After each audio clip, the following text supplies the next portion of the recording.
Diane, you remember my brother Niles, my father Martin? What a tasteful abode. Oh, yeah, well, modest in its way. Well, Martin, it's been too long. How have you been?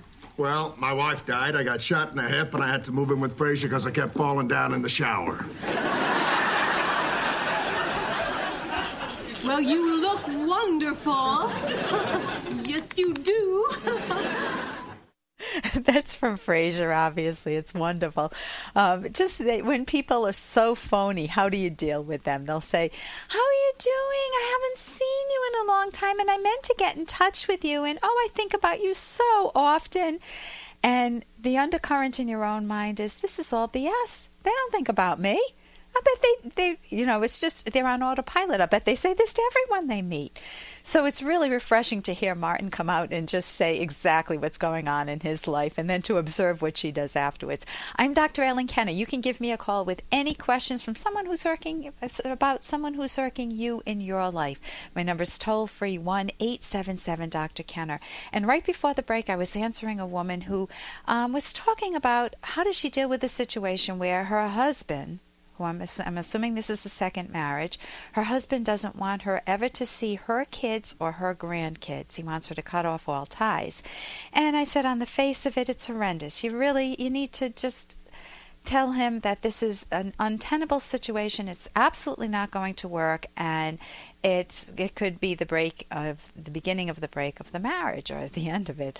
But there could be other factors, and if I were to observe, or if we had the advantage of seeing videotapes of what you're like when you're around the kids, if you're the type of grandma who totally would wrap her life around the children 24/7 and forget that you have a husband, then I have some empathy for him. Not that the solution is the reverse, to get rid of them, but it's to get rid of the kids and your grandkids.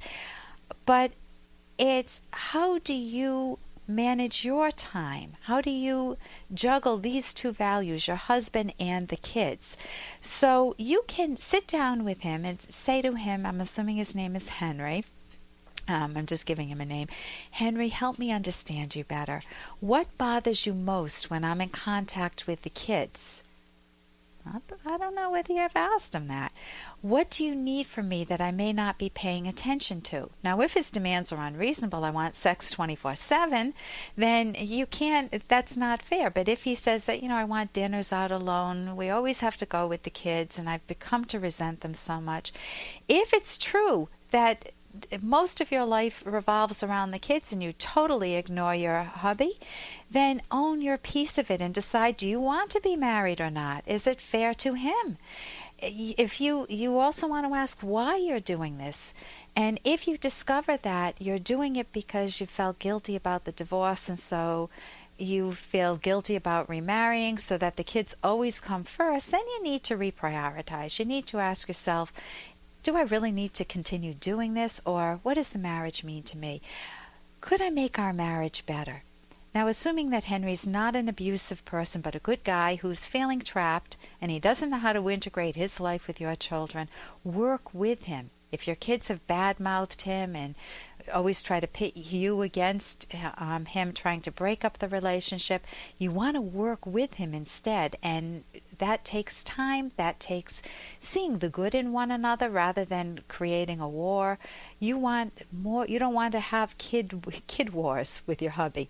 You want to be able to figure out how to treat each other better with respect, not as enemies. Even if you decide to part ways because you're incompatible, that's okay too, but you still want to do it respectfully. I'm Dr. Ellen Kenner on the Rational Basis of Happiness. Right now, I want to turn to a call from a woman, an after-hours call from a woman who's getting married this June.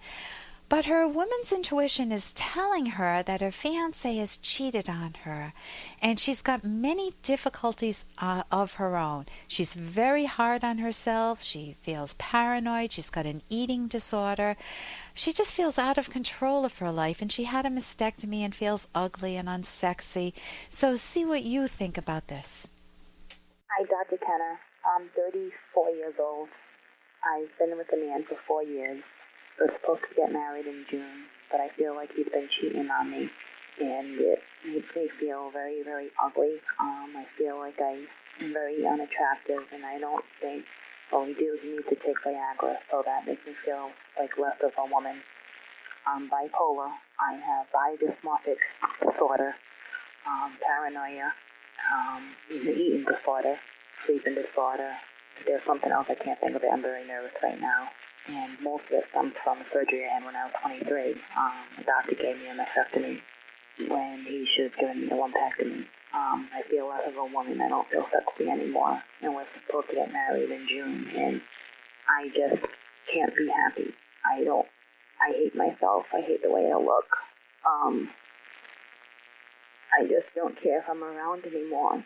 And everything I try to do to be happy, it just goes away an instant later. And I was just wondering if you can give me some help or some pointers on how to make myself happy. Like, I want to be somebody different. I want to just stop being myself and be someone else so I can start fresh. And I wish my fiance would love me for me and not go with other women. Like, he had never admitted to me, but I just have that feeling. It's like women's intuition and things just don't seem right. If he did cheat on me, I can get past that and just start over my whole life over again. I'm a good person. I really am. I'm kind, and I'll do anything for you. But I just want to be happy. Okay, that's a very, very sad situation that you're in. And it sounds like it's been going on for many, many years. You're 34 years old now, but you did have your mastectomy at the age of 23. And how traumatizing. I mean, if you have a mastectomy when you're 90 years old, big deal. I mean, you're not trying to look glamorous at that age. You've got enough wrinkles and you've dealt with life. But if you have it at a very young age, it can be excruciatingly painful. And I wish you had had wonderful, wonderful therapy. Maybe you did have some good therapy at the time to help you see that you are not your missing breast, and not to beat up on yourself, not to see yourself as less of a woman. And yes, you're going to have some of those thoughts, but you want to have a really healthy way to cope with those. So one of the things I'm going to recommend is the book Choosing to Live, and that's on my website, drkenner.com. It's by Tom Ellis and Corey Newman, and that will give you a way to turn around your thinking, to try to look at your life differently.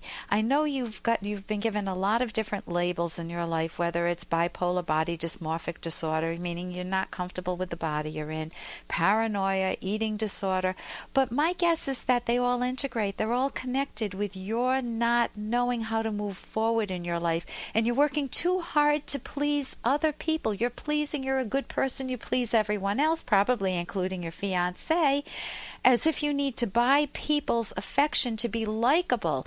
You don't need to do that. You want to recognize that you are a good person and value yourself first, meaning have good hobbies, have good interests in your life, things that you personally like, that you personally choose. And then whether or not this man is cheating on you, you do need to uncover that. You want to see that the core is, I want to marry myself. I want to love myself first. So I would get into individual therapy as soon as possible. If you can get a cognitive therapist, that would be great. You can go to a website, Academy of CT, cognitivetherapy.org. And I hope that will help. And I hope that he's not cheating on you. You can also try couples therapy and see if that will come out in the open. We have a lot more out on the agenda. A woman who's in what she calls a polygamous relationship. Actually, she's living with a couple, a married couple, and she's very jealous of the situation. So I'll try to help her coming up on the Rational Basis of Happiness. Toll free, 1-877-Dr. Here's an excerpt from The Selfish Path to Romance, the Serious Romance Guidebook by clinical psychologist Dr. Ellen Kenner and Dr. Edwin Locke. For a romantic relationship to work, your aspirations for the future need to be compatible. For an example, an important value to discover is whether you and a potential partner want to have children or not. And if you do, How many? This choice dramatically affects your future together. A discrepancy in values here is often a deal breaker. Explore this value honestly and openly. Even if you initially agree, one partner may have a change of mind later, and this can become a source of conflict. If a partner has children from a previous relationship, it is very important to learn how that might affect your daily life together and your long-range goals. You can download Chapter 1 for free by going to drkenner.com, and you can buy the book at amazon.com.